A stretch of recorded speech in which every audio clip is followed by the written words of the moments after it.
عباس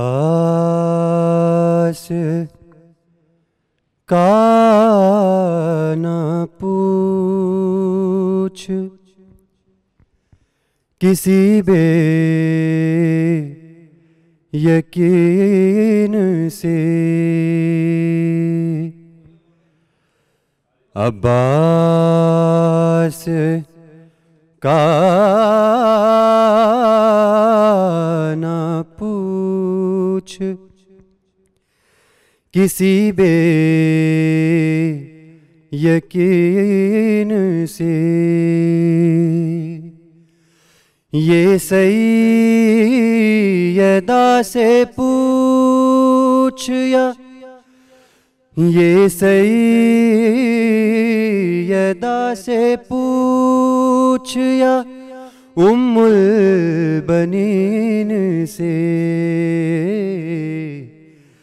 عباس کا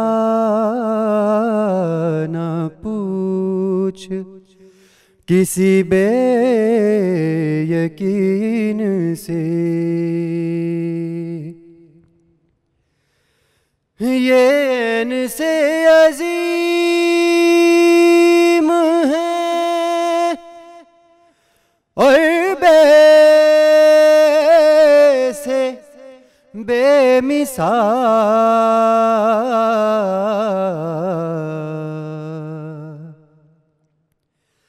یہ ان سے عظیم ہے اور بے سے بے مثال، اعلیٰ ہے یہ الف سے سچا ہے سین سے، عباس کا نہ پوچھ کسی بے یقین سے۔ اور کربلا میں مولا غازی عباس نے جنگ نہیں کی، اس پر شاعر کیا لکھ رہا ہے؟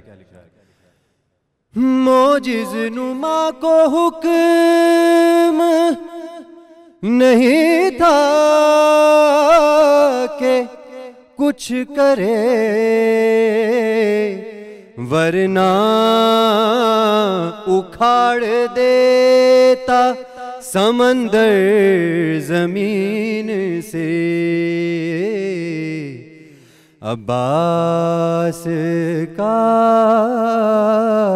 نہ پوچھ کسی بے یقین سے، یہ سیدہ سے پوچھ یا ام البنین سے۔ اللہم صلی علی محمد و آل محمد صلی اللہ علیہ وسلم۔ سبحان اللہ۔ ہمارے ساتھ سید تنصیر زیدی نوحہ خواں موجود ہیں، اینکر پرسن بھی ہیں، کسی تعارف کے محتاج نہیں ہیں، اور آج بہت ہی خوبصورت یہاں پر کلام پیش کیا انہوں نے۔ اور اس کے ساتھ ہی آج ہمارے معزز مہمانوں کا پہلے میں تعارف کروا دوں، پھر ہم اپنے شو کی طرف آتے ہیں۔ ہمارے پاس ہیں حافظ سعید رضا بغدادی، اسلامک اسکالر ہیں، ہمارے شو پہ کافی تشریف فرما ہوتے ہیں، آتے ہیں، اور آپ لوگ بہت پسند کرتے ہیں۔ ان کی بات، ان کی گفتگو بڑی بجا ہوتی ہے اور بڑی قائم بات کرتے ہیں۔ اور انہی کے ساتھ ہمارے ساتھ تشریف فرما ہے سید تنصیر زیدی کے بالکل برابر میں سیدہ وجیہہ زینب، جو کہ اسلامک اسکالر ہیں، اور آپ کی بھی تشریف آوری کا بہن بہت بہت شکریہ۔ آج بہت امپورٹنٹ موضوع کے اوپر بات کرنے کے لیے ہم نے آپ کو یہاں پر بلایا۔ آج واقعہ کربلا کے اوپر ہم ناظرین بات کریں گے، اور واقعہ کربلا جو ہے وہ بلا شبہ اسلامی تاریخ کا ایک ایسا انتہائی تاریخی واقعہ ہے جس کے بارے میں کہوں گی کہ ہم جب اس کو دہراتے ہیں اور اس کو سنتے ہیں تو ہمارے رونگٹے جو ہیں وہ کھڑے ہو جاتے ہیں۔ اور میں صحیح بتاؤں آپ کو، اسلامی تاریخ کے یہ وہ واقعے ہیں جس کی وجہ سے میں کہتی ہوں آج بھی اسلام زندہ ہے، اور اس طریقے کی تکلیفیں، ایسی غربت، ایسے امتحانات کہ میں آپ کو بیان نہیں کر سکتی لفظی، اس لیے میں نے آج خاص میں نے بولا میں نے شو سٹارٹ کرنے سے پہلے آپ لوگ گواہیں میں نے آپ لوگ سے ذکر کیا کہ آپ لوگوں نے آج شو میرا لے کے چلنا ہے، اور آج آپ نے پورا ہی جس طریقے سے آپ لوگ بیان کرتے ہیں آج ہمارے اس چینل کے توسط سے بھی یہ سارے واقعے کو ویسے ہی بیان کیجیے گا۔ ایک بریک کے بعد ہم آپ کو دوبارہ جوائن کرتے ہیں اور واقعہ کربلا کے اوپر بات کریں گے۔ ٹیک اے بریک۔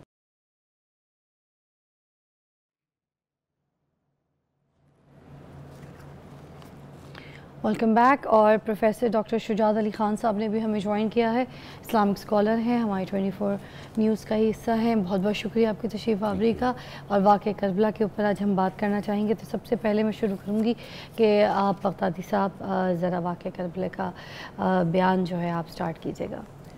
بسم اللہ الرحمن الرحیم، اللہم صلی علی سیدنا و مولانا محمد وعلی آلہ وصحبہ وبارک وسلم، صلاۃ و سلاما علیک یا سیدی یا رسول اللہ۔ شاہ است حسین، بادشاہ است حسین، دین است حسین، دین پناہ است حسین، سرداد نہ داد دست در دست یزید، حق کا کہ بنائے لا الہ است حسین۔ اور اللہ رب العزت نے قرآن مجید کی سورہ احزاب کی آیت نمبر 57 میں فرمایا، ان الذین یؤذون اللہ ورسولہ لعنہم اللہ فی الدنیا والآخرہ واعد لہم عذابا مہینا۔ بے شک جو اللہ اور اللہ کے رسول کو اذیت دیتے ہیں، ان کی اذیت کا باعث بنتے ہیں، اللہ رب العزت نے دنیا و آخرت میں ان پر لعنت کی ہے، اور قیامت کے روز ان کے لیے انتہائی ذلت آمیز عذاب جو ہے وہ ان کے انتظار میں ہے۔ بے شک یہ جو شہادت ہے، یہ تاریخ حق و باطل میں ہزاروں مارکے ہوئے ہیں، لاکھوں شہادتیں ہوئی ہیں، مگر آسمان کی آنکھ کسی ایسے معرکہ حق و باطل، معرکہ عشق، معرکہ صبر و رضا کا نظارہ آج تک نہیں کر سکی جس میں امام حسین کے جذبہ شہادت، امام علی اکبر کے شوق ایثار، حضرت عباس کی وفا اور حضرت علی اصغر کی پرمعنی مسکراہٹ جمع ہو گئی ہو۔ یہ ایسا معرکہ ہے۔ اور اس سے پہلے بھی محرم الحرام بہت بڑی بڑی واقعات کے حوالے سے معروف تھا۔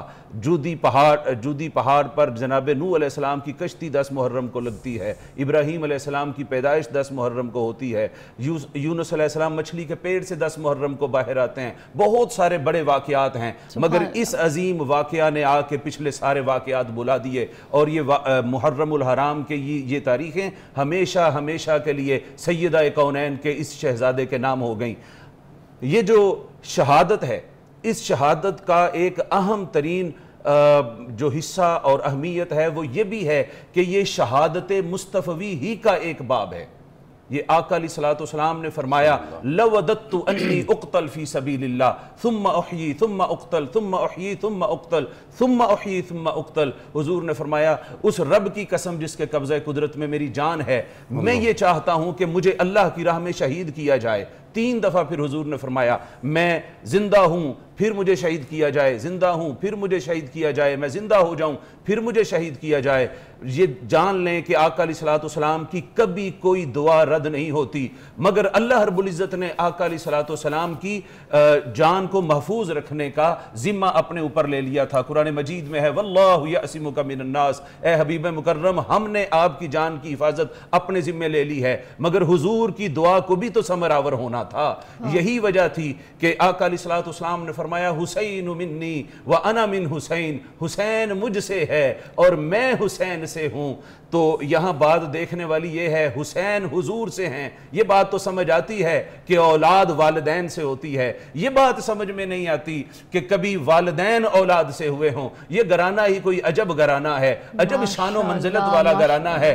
بیٹی ہے تو وہ بھی ام ابیہا ہے، وہ بھی والد کی ماں ہے، بیٹا ہے تو وہ بھی اس سے آگے حضور فرما رہے ہیں میں اس سے ہوں۔ بتا یہ حضور رہے ہیں کہ لوگوں سنو، مجھے اگر تم مجھے دیکھنا چاہتے ہو محمد کو، تو یہ دین اور اسلام مکہ سے لے کر مدینہ اور مدینہ سے کربلا تک اسلام محمدی ہے، مگر کربلا سے لے کر قیامت کے دن تک یہ اسلام پھر حسینی ہے، یہ اسلام حسینی ہے۔ زینب جی میں چاہوں گی آپ بھی اسی واقعے کو آگے ذرا تفصیل میں بیان کیجیے گا، الرحمن الرحیم۔ کیونکہ آج میں آپ سب سے سیکھ رہی ہوں، اس لیے میں اجازت چاہوں گی کہ آپ لوگوں نے پورا شو کنڈکٹ کرنا ہے اور یہ ساری چیزیں مجھ سمیت ہم سب کو سکھانی ہیں۔ جی زینب، بسم اللہ الرحمن الرحیم، اللہم صلی علی محمد وعلی آل محمد وبارک وسلم وصلی علیہ۔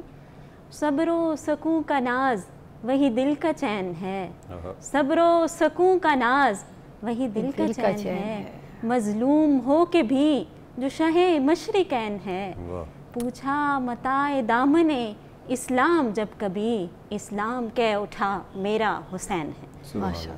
آج کا یہ پروگرام جو واقعہ کربلا کے حوالے سے ہے، اس پروگرام میں جس عظیم ہستی کی بارگاہ میں سلامی پیش کیے بغیر یہ واقعہ بیان نہیں ہو سکتا، وہ ہستی شہنشاہ کربلا، عشق امام، امام حسین علیہ السلام کی ہستی ہے۔ قبلہ بغدادی صاحب نے بڑے خوبصورت انداز میں فضائل امام حسین کی طرف سب کی توجہ دلائی۔ میں آپ کی اجازت سے امام حسین کے سیرت کے جس پہلو کے حوالے سے اپنی حاضری پیش کرنا چاہوں گی، وہ پہلو ہے وہ عظیم مقاصد، وہ عظیم افکار جس کے لیے امام نے کربلا کے میدان میں علی اکبر جیسا جوان قربان کر دیا، علی اصغر جیسا لال شہید کروا دیا، جناب غازی عباس جیسا وفادار بھائی کی قربانی دلوا دی، اور اپنے بھائی کی امانت جناب قاسم علیہ السلام کو قربان کر دیا۔ آخر وہ مقاصد کون سے ہیں، وہ افکار کون سی تھیں، وہ ویژن کون سا تھا جس کے لیے امام نے اپنی جان قربان کر دی، اپنا مال قربان کر دیا، اپنی اولاد قربان کر دی؟ اس میں سے پہلا عظیم مقصد، پہلی عظیم فکر وہ تھی تحفظ ناموس رسالت۔ امام حسین نے اپنی جان کی قربانی دے کر اپنے نانا پاک کے دین کو بچایا۔ وہ بدبخت کہتے تھے بنو ہاشم نے یہ کوئی چال چلی ہے، امام حسین نے اپنا سر قربان کر کے تا قیامت ناموس رسالت کی حفاظت کی۔ تبھی تو کہا جاتا ہے دو جگ میں بے مثال شجاعت حسین کی، ہے شان مصطفیٰ کی شہادت حسین کی۔ اور دوسرا عظیم مقصد، عظیم فکر جس کے لیے امام نے اتنی بڑی قربانی دی، وہ تحفظ نماز ہے۔ نماز ایک قیمتی تحفہ ہے جو ہمیں امام حسین کے اس خاکسار پر کیے گئے سجدے کے حوالے سے ایسا نصیب ہوا کہ تا قیامت امام کا وہ سجدہ نماز کی اہمیت کو محفوظ کر دیا۔ تبھی تو اہل محبت کہتے ہیں کربلا کی خاک پر کیا ماہرو سجدے میں ہے، کربلا کی خاک پر کیا ماہرو سجدے میں ہے، موت رسوا ہو چکی ہے زندگی سجدے میں ہے۔ اور وہ علی کا ایک سجدہ بچ گیا تھا وقت فجر، فاطمہ کا لال شاید اب اسی سجدے میں ہے۔ اور تیسرا عظیم مقصد جس کے لیے امام نے اپنے سر کو نوکے سینہ پہ چڑھایا، وہ مقصد حرمت قرآن کی حفاظت ہے۔ وہ بدبخت جو ناموس رسالت کی خیال نہیں کرتے تھے، جو نماز کی حفاظت نہیں کرتے تھے، وہ قرآن کی حرمت کا خیال کیسے رکھتے؟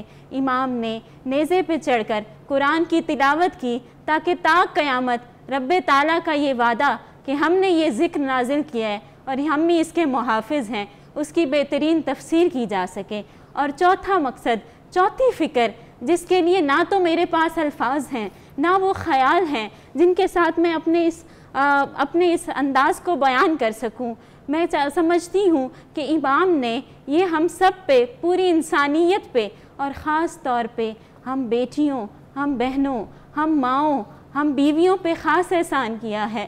اگر بی بی سکینہ کا وہ صبر نہ ہوتا، بی بی شہربانوں کی وہ وفائیں نہ ہوتی، بی بی زینب کی وہ جرت نہ ہوتی، تو آج بہن کو اس کی توقیر نہ ملتی، بیٹی کو اس کا مقام نہ ملتا، بیوی کو اس کے مقدس رشتے کی تقدیس نصیب نہ ہوتی، ماں کو اس کا رتبہ نہ ملتا۔ یہ ہم پہ ان ناکازادیوں کی خاص عنایت ہے کہ ان کی قربانیوں کا ثمر ہے کہ آج ہم معاشرے میں سر اٹھا کے جی سکتی ہیں۔ آج ہم بیٹی ہیں تو عزت کی نگاہ سے دیکھا جائے گا، آج ہم بیوی ہیں تو ایک تقدس دیا جائے گا، آج ہم بہن ہیں تو ایک توقیر کا رشتہ دیا جاتا ہے، ماں ہیں تو ایک رتبہ ہے۔ یہ ہم پہ امام کی خاص عنایت ہے، خاص طور پہ ہم خواتین کے لیے خاص ہمیں تحفہ ملا ہے، بے شک خاص تحفہ ہے۔ ان پاک ہستیوں کی قربانیاں نہ ہوتی تو آج ہمارا وجود نہ ہوتا، ہمارے رشتوں کی کوئی تقدس، کوئی خیال نہیں رکھا جاتا۔ اور آپ کی اجازت سے ایک پانچواں پوائنٹ جو کہ میں چاہوں گی کہ یہاں سے ہم سارے سمجھ سکیں کہ جس کے لیے امام نے اتنی عظیم قربانی دی، وہ یہ تھا کہ باطل چاہے جتنا بھی طاقتور ہو، جتنا بھی دیکھنے میں مضبوط ہو، ایک دن باطل مٹ جاتا ہے اور ہمیشہ حق ہی قائم رہتا ہے۔ ہم سب کہنے کو تو سارے عشق امام حسین کے دعوے دار ہیں، لیکن الا ماشاءاللہ سوائے کچھ ہستیوں کے ہم سارے مشن حسینی کے لیے تو اپنے آپ کو حاضر نہیں کر رہے، محبت حسینی کے لیے حاضر ہیں۔ ہمیں چاہیے کہ ہمارے کردار بھی اس مشن کے مطابق ہوں جس کے لیے امام نے ایک قربانی دی۔ اسی لیے کہا جاتا ہے کہاں امام حسین اور کہاں ہم لوگ، کہاں وہ صبر کی دیوار اور کہاں ہم لوگ، کہ ہم ضمیر کا نیلام عام کرتے ہیں، یزید وقت کو جھک کر سلام کرتے ہیں۔ واہ جی، مگر آپ نے کیونکہ خواتین کا ذکر چھیڑ دیا تو میں آگے بڑھنے سے پہلے آپ پہ ایک سوال اور آپ سے کرنا چاہوں گی کہ معرکہ کربلا کا جو واقعہ ہے اس میں خواتین نے جو صبر کیا، جو تکلیفیں سہیں، جو انتظار کیا، یہ سب جو تھا اس کے بارے میں مجھے خاص بتائیے گا کہ آج کی خواتین اس سے کیا سبق حاصل کرتی ہے، اس کو پلیز کمپیئر کیجیے گا۔ آپ کی اجازت ہو تو کربلا کی داستان کے دو حصے ہیں۔ ایک کربلا شروع ہوتا ہے مدینہ سے لے کے کربلا کے میدان تک۔ اس کربلا میں جس نے مشن مصطفیٰ کی حفاظت کی، دنیا اس کو امام حسین کے نام سے یاد کرتی ہے۔ اور کربلا سے لے کے شام کے دربار تک کوفہ کے بازاروں میں جس نے شہادت حسین اور قربانی حسین کی حفاظت کی، دنیا اس کو سیدہ زینب کے نام سے شروع۔ ماشاءاللہ۔ آپ نے ابھی یہ ذکر کیا تو میں اس پاک ہستی کے کردار کو بیان کرتے ہوئے آگے اس سوال کی طرف آؤں گی کہ یہ وہ ہستی تھی جو شجاعت و بہادری میں فاتح خیبر کا عکس تھی، جو عبادت و زہد میں ثانی زہرا ہیں، جو شفقت و مہربانی میں کفیلہ امام زین العابدین ہیں، جو جرت و بہادری میں شریکت الحسین ہیں۔ یہ وہ پاک ہستی ہیں جو ہمارے لیے ریئل منٹور ہیں۔ اگر ہم چاہتے ہیں کہ اس دنیا میں اور آخرت میں کامیاب ہونا چاہتے ہیں تو ہمیں آپ کی زندگی سے 5 لیسنز ایسے ہیں جن پہ اگر ہم عمل کر سکیں تو میں دعوے سے کہہ سکتی ہوں کہ یہ دنیا بھی ہمارے لیے ہو جائے گی اور آخرت بھی۔ پہلا لیسن جو سیدہ پاک کی زندگی سے ہمیں ملتا ہے وہ ہے بے مثال عبادت۔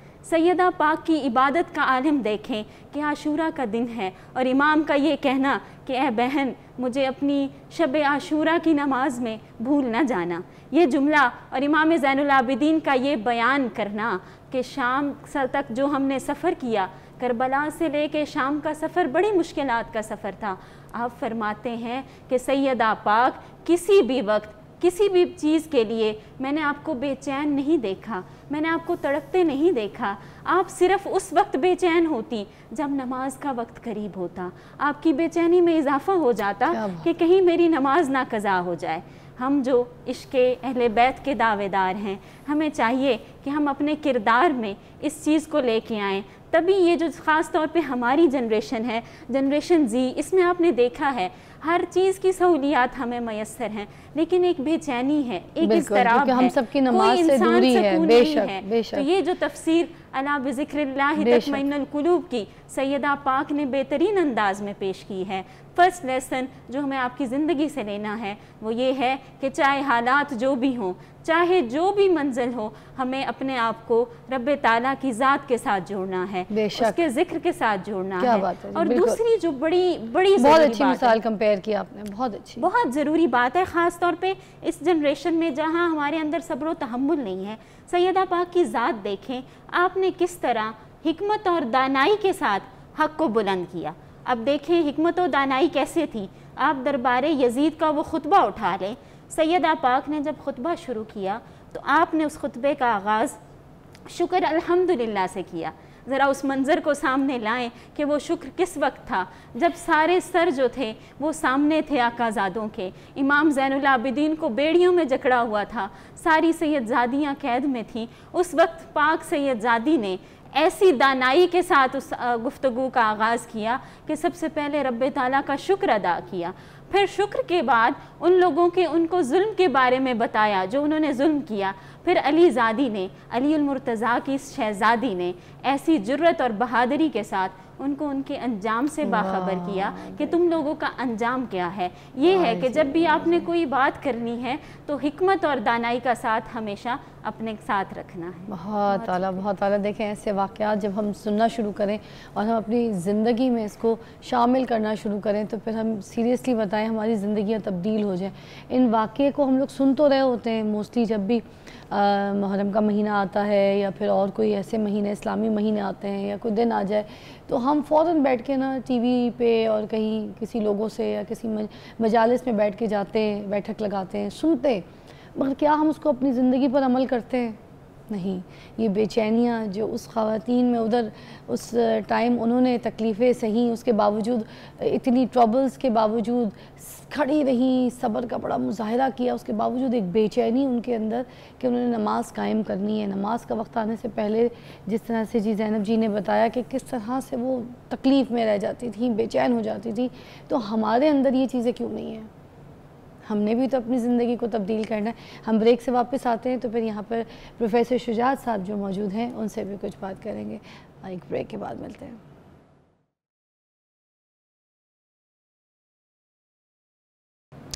جی ناظرین, پروفیسر شجاعت صاحب, میں آپ سے مخاطب ہو کے آپ سے سوال کرنا چاہوں گی کہ واقعہ کربلا اسلامی تاریخ کا ایک انتہائی سیاہ باب ہے. وہ کیا حالات تھے جو اس وقت واقعے کا سبب بنے؟ بسم اللہ الرحمن الرحیم. بہت خوبصورت گفتگو اور کیف والی گفتگو, عشق و محبت میں ڈوبی ہوئی گفتگو ہو چکی ہے, ہو رہی ہے, اور اسٹوڈیو میں ایک ماحول اس وقت بپا ہے, ایک کیفیت آ رہی ہے ماشاءاللہ. جیسے آپ نے سوال کیا کہ وہ واقعات کیا, وہ محرکات کیا تھے. واقعہ کربلا جو ہے یا سانحہ کربلا, یہ بیسیکلی دین کی پریکٹیکل ڈیمونسٹریشن کا ایک عملی شکل ہے یہ, کہ جہاں جو نبی کریم صلی اللہ علیہ وآلہ وسلم نے جس دین کی نمائندگی کی, جس کو پریزنٹ کیا, جس کے لیے صحبتیں برداشت کی, وہ دنیا کو دکھانا تھا کہ ایک 6 ماہ کا بچہ اگر ہے تو اس پر دین کس طرح اس کی ان کیفیات کے ساتھ طاری ہوتا ہے. خاتون خانہ ہے وہ خواتین جن کو سورج کی کرن نہیں دیکھ سکتی, ان کے ساتھ اگر یہ واقعہ پیش آ جائے اور دین کی حرمت آ جائے تو پھر وہ کس طرح سے اس کو فیس کریں گے, نوجوان کس طرح سے کریں گے, بچے کس طرح سے کریں گے, عمر رسیدہ کس طرح سے اپنے آپ کو پریکٹیکلی اس معاملے کے لیے اپنے آپ کو پریزنٹ کیسے کریں گے. یہ ایک پریزنٹیشن ہے. اچھا. اور یہ پریزنٹیشن جو ہے ایسی ہے کہ ہر بندہ قیامت کی صبح تک کو یہ کہے کہ مجھے سانحہ کربلا سمجھ آ گیا ہے, تو یہ ایسا نہیں ہے. ہر دور, ہر وقت, ہر انسان جو ہے وہ اپنی اپنی فہم, اپنے شعور, اپنی ترقی کے مطابق اس کو سمجھتا جائے گا. اور جتنا سمجھنے کے بعد, بڑی خوبصورت آپ نے بات کی تھی کہ اپنے کردار میں اس کو لاتا جائے گا, اتنا وہ حسینی بنتا جائے گا. اور جتنا اس سے باغی اور دوری اختیاری کرتا جائے گا, اتنا وہ یزیدی بنتا جائے گا. مطلب اس کی ایک پریکٹس ہے اس کی. اچھا. کہ جو سمجھ آپ کو آئی ہے نا, کہ جیسے ہم اسکول میں جاتے ہیں, کالج یونیورسٹی میں جاتے ہیں, کسی بھی اکیڈمی کو جوائن کرتے ہیں, تو جتنی ہمیں سمجھ آتی ہے اور جو ہمارے رویے سے نظر آتے اتنے میں مارکس ملتے ہیں نا. ایک بچے نے 100% فالو کیا, اس کو پریزنٹ کیا, ٹاپ کر گیا. ایک نے 50% کیا, ایک نے 33% کیا, ایک نے 20%. جگہ ایک ہی ہے, اس کی کنسنٹریشن فوکس کتنا ہے.